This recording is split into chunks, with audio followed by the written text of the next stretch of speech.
औरंगजेब की मृत्यु के बाद भारत में क्या क्या बदलाव देखने को मिले। यानी जो बाहरी शक्तियां थी, जैसे पुर्तगाली थे, डच थे, अंग्रेज थे, डेनिश थे या अन्य जो भी शक्तियां थी, क्या इन्होंने भारत में अचानक से आकर के कब्जा कर लिया था या अपना नियंत्रण ठप कर लिया था, या इसके पीछे एक बहुत बड़ी यानी बहुत लंबे समय से लगभग 150 वर्षों से उनकी कूटनीति के द्वारा, व्यापार के द्वारा, या जो भारत में रियासतें थी उनमें आपसी फूट की वजह से भारत पर उन्होंने कब्जा स्थापित किया यानी नियंत्रण स्थापित किया। तो आज हम उसी टॉपिक पर डिस्कशन करने वाले हैं। मेरा नाम है मोहम्मद इब्राहिम और स्वागत है आपका हमारे परिवार इब्राहिम में। तो बात आती है कि औरंगजेब की मृत्यु के बाद भारत में क्या क्या बदलाव देखने को मिले। तो औरंगजेब का एक बहुत बड़ा सपना था, यानी औरंगजेब जो था इसका एक बहुत बड़ा सपना था कि उसे संपूर्ण भारत में मुगलिया सल्तनत या मुगल साम्राज्य को स्थापित करना था, यानी संपूर्ण भारत में। जैसे जैसे समय बीतता गया उसका यह सपना चिंगारी की तरह सुलगता रहा। लेकिन औरंगजेब के सामने और भी कई सारी शक्तियां थी, जैसे मारवाड़ शक्ति थी, यानी जसवंत सिंह महाराज थे, और मराठा थे, राजपूत थे, ये सभी बहुत बड़ी शक्तियां थी। साथ ही औरंगजेब के सामने जो सबसे बड़ी दिक्कत थी वो थी उसके नाकाबिलियत पुत्र। औरंगजेब के 5 पुत्र थे, मुअज्जम, आजम, कामबख्श और मोहम्मद सुल्तान और अकबर। इस तरीके से 5 पुत्र थे औरंगजेब के। लेकिन इन 5 पुत्रों में से भी कोई एक पुत्र भी काबिल पुत्र नहीं था, यानी शासन चलाने योग्य नहीं था। अब इन्होंने किस तरीके से शासन चलाया हम इसे आगे देखेंगे। फिलहाल जो औरंगजेब के 5 पुत्र थे, मुअज्जम,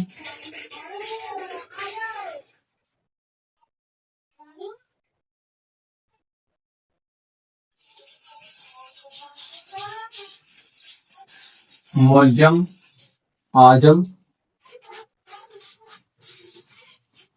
कामबख्श,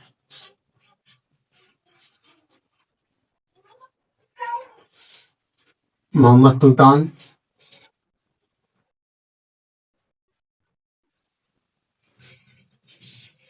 और अकबर, ये औरंगजेब के 5 पुत्र थे। जो इनमें से जो मोहम्मद सुल्तान है, इसकी शराब पीने के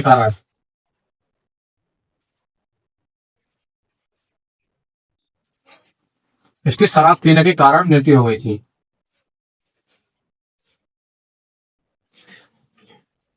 मोहम्मद सुल्तान जो था अकबर का पुत्र, उसकी शराब पीने के कारण मृत्यु हो गई थी। और जो ये अकबर था, जब मारवाड़ के शासक जसवंत सिंह की मृत्यु हुई तब औरंगजेब ने मारवाड़ को अपने शासन में मिलाने की कोशिश की। इसी बात को ध्यान में रखते हुए औरंगजेब ने अपने पुत्र अकबर को सेना का नेतृत्व देकर मारवाड़ भेजा। जब मारवाड़ भेजा तो वहां के जो लोग थे, यानी बाकी लोग जो थे राजा के बाद जब मृत्यु हो चुकी है उनकी, तो और जो लोग थे उन्होंने अकबर को चिढ़ाना शुरू कर दिया कि आपके पिता की जो उम्र है वो काफी हो चुकी है और औरंगजेब जो है उसने आपको अभी तक भी कुछ नहीं दिया है। ये बात अकबर को कहीं ना कहीं दिमाग में बैठी और उसे लगा कहीं ना कहीं ये बात सही है। तो औरंगजेब ने अपनी सेना का नेतृत्व छोड़ा और सीधा बाप के खिलाफ यानी औरंगजेब के खिलाफ खड़ा हो गया, विद्रोह कर दिया। लेकिन विद्रोह नहीं किया था, अभी सिर्फ दिमाग में ये बात चल ही रही थी कि उसके दिमाग में एक बात और आई कि मेरा जो बाप है औरंगजेब वो इतना सीधा तो नहीं है। यदि उसे इस बात का पता चल गया कि अकबर मेरे खिलाफ खड़ा हो गया है तो वो मिनटों सेकंडों में मेरा काम तमाम करवा सकता है। और जो अकबर था इसके दिमाग में ये बात चल ही रही थी कि उसे एक शक्ति की याद आई, मराठा शक्ति। उसे लगा मराठा शक्ति। अब उसे जैसे याद आया कि मराठा शक्ति में भी जो शिवाजी महाराज थे उनकी मृत्यु हो चुकी थी। इनके शिवाजी महाराज के 2 पुत्र थे, एक राजा राम थे और दूसरे थे संभाजी महाराज।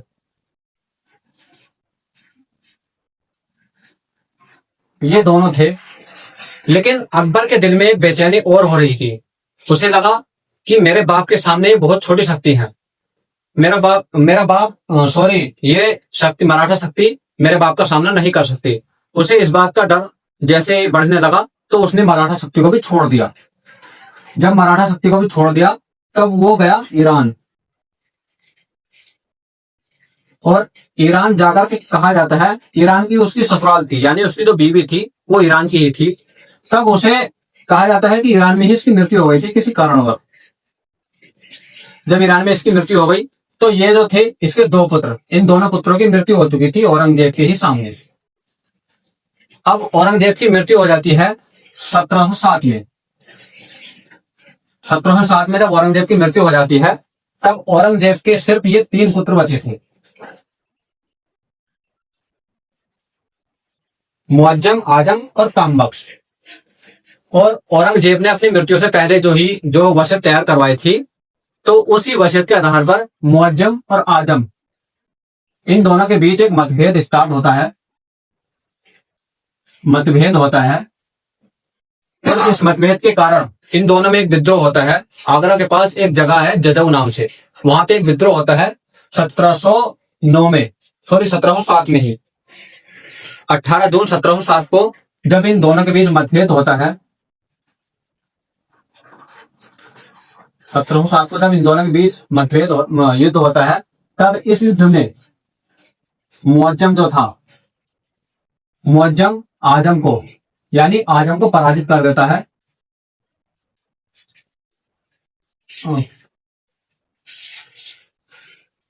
पराजित करके उसकी मृत्यु कर देता है। यानी मुअज्जम जो था उसने आजम को पराजित करके 18 जून 1707 को मृत्यु कर देता है, उसकी हत्या कर देता है।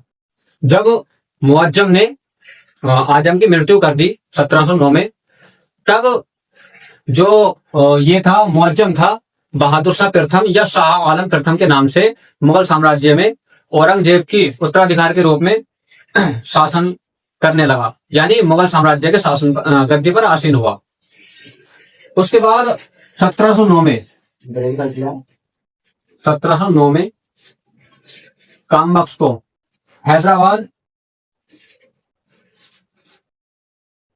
के युद्ध में 1709 में कामबख्श को भी निपटा दिया, यानी उसकी हत्या कर दी। जब उसकी हत्या कर दी, इस प्रकार से जो शासनकर्ता बना, अब वो बना मुअज्जम। मुअज्जम जो बना वो बना बहादुर शाह प्रथम के नाम से। बहादुर शाह प्रथम के नाम थे, बहादुर शाह प्रथम। अब यहां से स्टार्ट होता है मुगल साम्राज्य का उत्तराधिकार, यानी मुअज्जम यानी बहादुर शाह प्रथम के नाम से उसने अपना शासन चलाना स्टार्ट किया। ये जो था वो औरंगजेब के 5 पुत्रों की कहानी थी कि किस तरीके से औरंगजेब की मृत्यु के बाद उनमें मतभेद हुआ और किस तरीके से ये मुअज्जम जो था बहादुर शाह प्रथम के नाम से आसीन हुआ गद्दी पर। ये हमने देखा। तो आज की क्लास हम यहीं पे समाप्त करते हैं। यदि आपको ये सारी चीजें पता थी या नहीं पता थी तो कमेंट में जरूर बताएं, और कमेंट में बताएं कि किस तरीके से आपको ये क्लास पसंद आती है। यदि आपको ये क्लास पसंद आती है तो आप हमारे चैनल को सब्सक्राइब कर सकते हैं, दोस्तों में शेयर कर सकते हैं और वीडियो को लाइक करना ना भूलें। जय हिंद, जय भारत।